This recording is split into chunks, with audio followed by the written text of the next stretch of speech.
I never thought betrayal would come from the people I trusted most, but it did, and all for just $800, 0 cents. My name is Casey Lynn, and at 24, I'd built something that could change lives, a streamlined AI tool designed to help independent therapists manage sessions, progress notes, and client scheduling in one secure platform. But to my parents, I was still their overambitious daughter who should have gone to law school like my cousins. I remember the exact moment things collapsed. I was working out of a quiet co-working space in Portland, Oregon, sipping cold brew and debugging a final algorithm tweak, when my phone buzzed. It was my dad. "Casey, your little project came up during brunch," he said casually. "Colin Myers wants to take it off your hands." Colin Myers. Even hearing the name made me nauseous. He was the son of my mother's college roommate, a guy who dressed like he was pitching on Shark Tank even at breakfast. He'd tanked 2 apps already, but still strutted around town as some kind of visionary. To my parents, he was exactly what I wasn't: credible.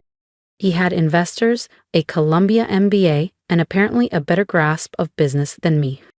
"Dad, the platform isn't for sale," I said slowly. "I've got 8 practices lined up for the pilot launch next quarter." "Don't be dramatic," he scoffed. "You're not running a company. You're just tinkering with code. Colin can make it real." Just tinkering. I thought of every sleepless night I'd spent fixing bugs, every grant proposal I wrote, every rejection I turned into a lesson. "The IP is mine," I said firmly. "I'm not selling." But I was already too late. The following evening, they asked me to come by for family dinner. Colin was already there, smiling like the deal was done. And the worst part? My mom set a glass of wine in front of me and said, "Just sign the transfer, sweetheart. It's for the best." And my dad, he toasted to new beginnings without even looking at me. "Casey," my father said, sliding an envelope across the table, "we've decided to sell your app to Colin. He's offering $800, 0 cents. Generous, considering it's still in development." I blinked. Was this a prank? It wasn't. "You can't sell what isn't yours," I said, my voice tight with disbelief. "You don't own it." Colin cut in smoothly. "Casey, come on," he added like we were old friends. "Your dad mentioned your little project. It's a good idea, but you need someone with real experience to scale it, someone who understands the market." I looked at my mother, silently pleading for her to say something. She didn't. She just sipped her wine and gave Colin an approving nod. "He's right, honey. You're still young. Let someone more established take it from here." They didn't ask. They didn't care. They had no idea that my so-called project was already on track to sign a major B2B contract with a behavioral health network in California, that the AI engine I designed was outperforming industry benchmarks across 3 key metrics: time management, billing automation, and clinical compliance. To them, I was still a kid playing around with code. I pushed back my chair, the legs screeching against the tile floor. "You can't sell something you never built," I said, my tone steel. "I own the code. I filed the patent. The LLC is in my name." My father's face darkened. "Don't be ungrateful," he snapped. "Colin is offering you a real job, with a team, with benefits. He's trying to help." Grateful. That word burned. Grateful that they sold out my future for $800, 0 cents, and a handshake. I looked Colin in the eye. "Keep your job offer," I said, picking up my laptop bag. "And Colin, if you think I didn't secure my code base, I dare you to try." Then I walked out, not just of the room, but of the version of me they'd always tried to keep small. But I underestimated just how far they were willing to go. The next morning, I found out they had access to my old backup drive, the one I had used back when I first began coding in my tiny apartment. They had copied everything: early designs, half-baked prototypes, even old project files from when I was still figuring things out. Claiming parental support gave them the right to everything. Within days, Colin launched his new company. He had even used my old documents to file provisional patents, dragging my parents into false witness statements about timelines and progress. Local tech blogs were buzzing about the young visionary disrupting the wellness industry. And my parents? He couldn't stop smiling. But Colin made a catastrophic mistake. He thought what he had stolen was the core of the platform. What he didn't know was that the true algorithms, the beating heart of my system, were safely encrypted, hidden away in secure cloud storage far beyond his reach. I spent the next few days gathering everything I needed. Every line of real code, every contract with partners, every email thread where I'd outlined my real vision. And when I made my move, it would be catastrophic. I backed up every patent application, every source file, every agreement. Then I made one phone call to Maya Cheng, one of the most feared intellectual property lawyers in Silicon Valley, notorious for exposing and dismantling tech fraud. They really thought they could take your company for $800 0 cents? Maya said during our first meeting, flipping through my carefully organized evidence. They thought I was just a girl with a side project, I replied, maintaining my calm. Maya's expression sharpened as she smirked. Well, then, let's show them exactly what a girl with a side project can do. I didn't know it then, but that meeting set off a chain of events that would shake the tech world and completely unravel Colin Myers.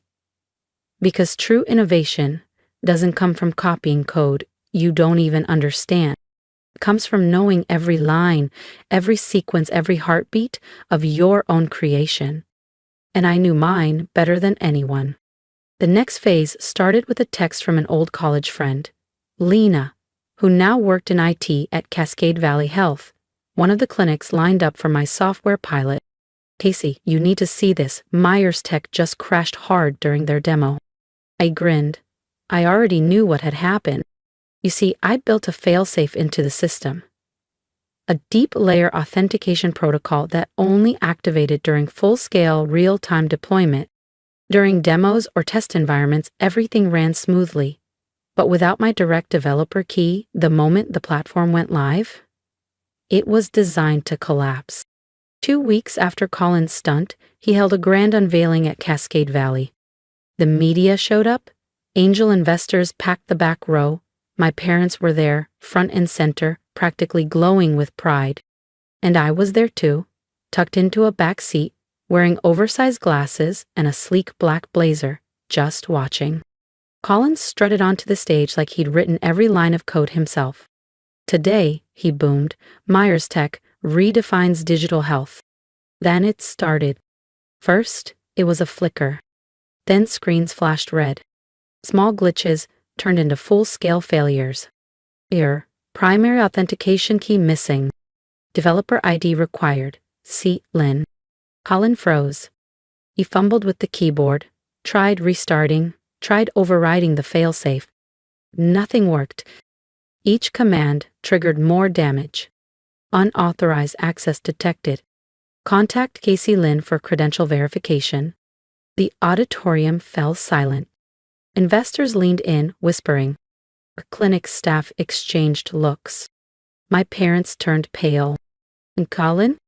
He stood there, stripped of his illusion, realizing, far too late, he was never the genius in the room. He was just a thief who underestimated the quiet girl behind the code. And this was only the beginning. The room buzzed with whispers. Investors shifted uneasily in their chairs. Clinic directors exchanged sharp glances, my parents' expressions twisted, pride draining into bewilderment, as Colin mumbled some flimsy excuse about a technical hiccup. Then I stood up, calm, deliberate, and walked to the front of the room. Mr. Myers, I said clearly, my voice slicing through the tension like a blade. Are you having trouble operating my platform? Colin froze mid-sentence.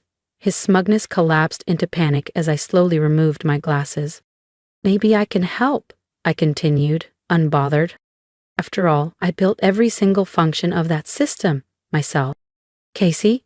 My dad choked, rising halfway from his seat, his face turning a deep shade of crimson, somewhere between disbelief and fear.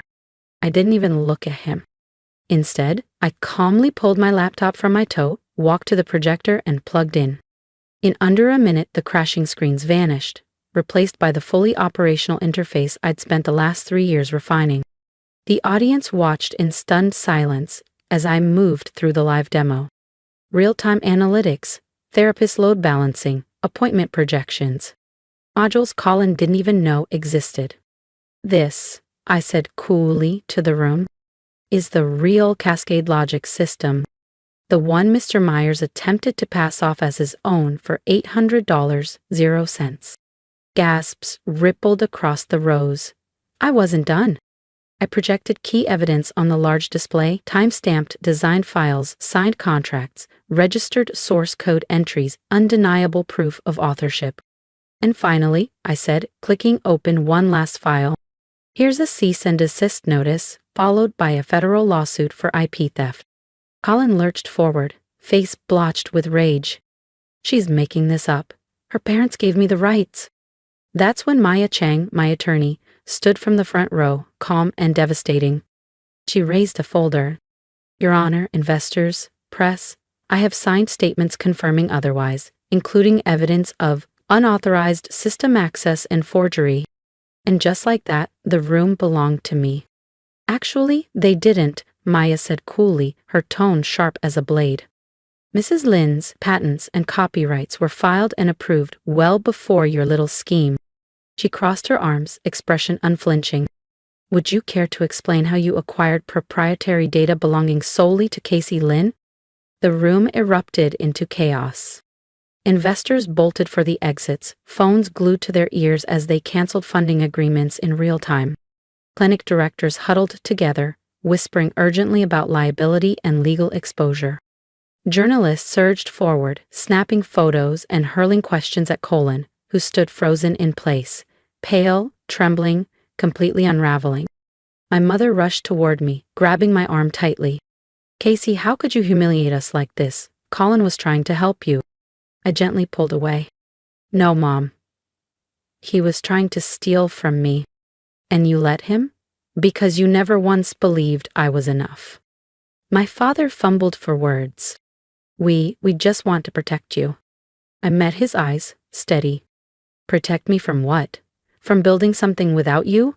He opened his mouth. You're just a girl? I finished calmly. This girl built a scalable healthcare platform already valued in the 7 figures. The same one your friend's son tried to swipe for less than the cost of a used phone. Then I turned to the crowd, still stunned, still watching. My name is Casey Lin. I'm the founder and CEO of Cascade Logic Systems, and under my leadership, we're already redefining digital care management across the Pacific Northwest. This is what innovation looks like when you don't overlook the one building it. The aftermath came fast, and it was ruthless for Colin Myers.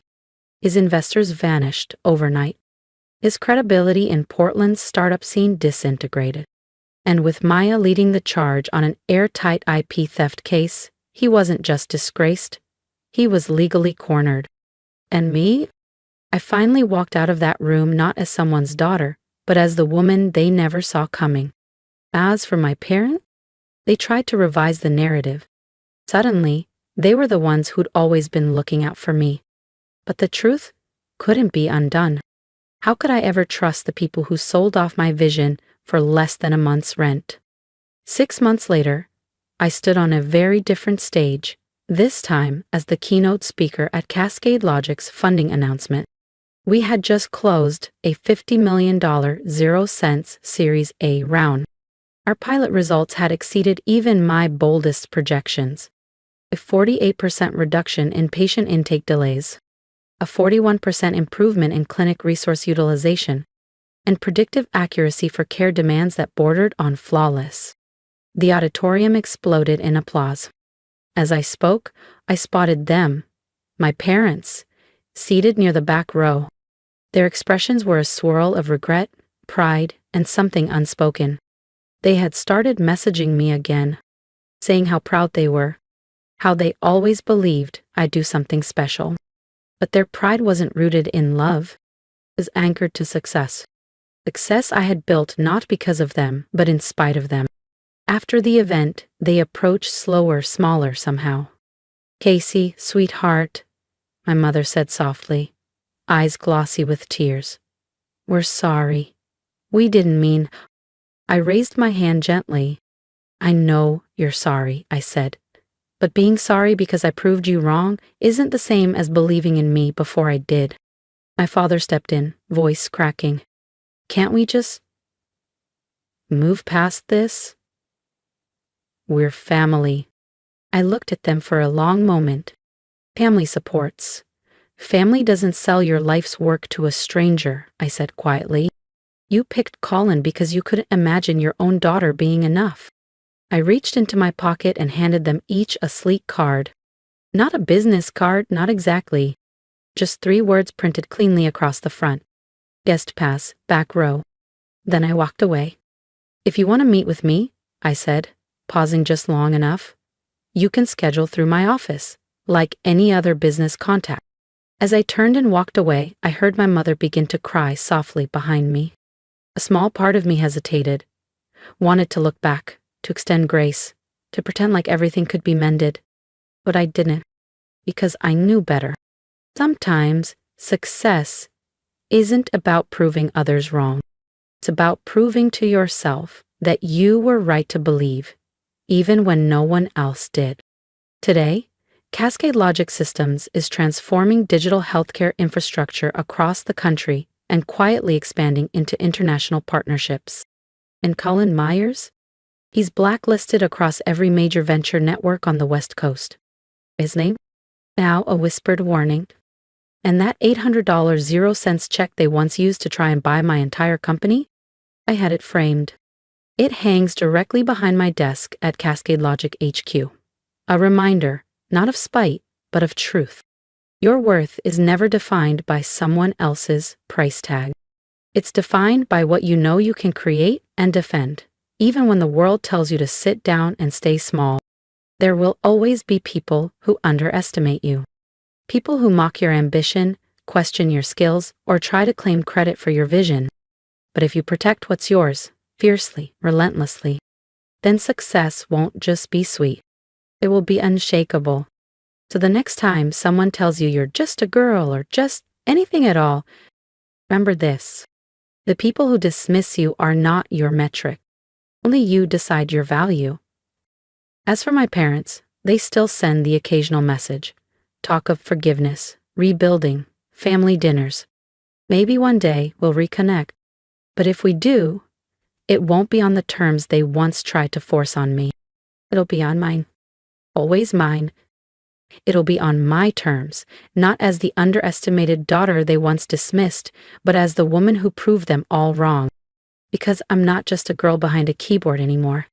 I'm Casey Lynn, founder and CEO of a company that's reshaping the landscape of digital healthcare across the US and beyond. And no one, not Colin, not my parents, not anyone, will ever take that from me again. If any part of my story resonated with you, I'd love to hear from you. Drop a comment below, share your story, your setbacks, or the aha moment you chose to believe in yourself. Every word of support reminds me why standing firm matters. It wasn't easy walking away from the people who were supposed to believe in me first. But I chose myself. And if you ever find yourself in a similar place, I hope you choose you too. Trust your vision, protect your work, and never let anyone, even family, tell you what you're worth. You're not just anything. You are powerful. You are capable. You are enough. And I'm rooting for you the same way I learned to root for myself.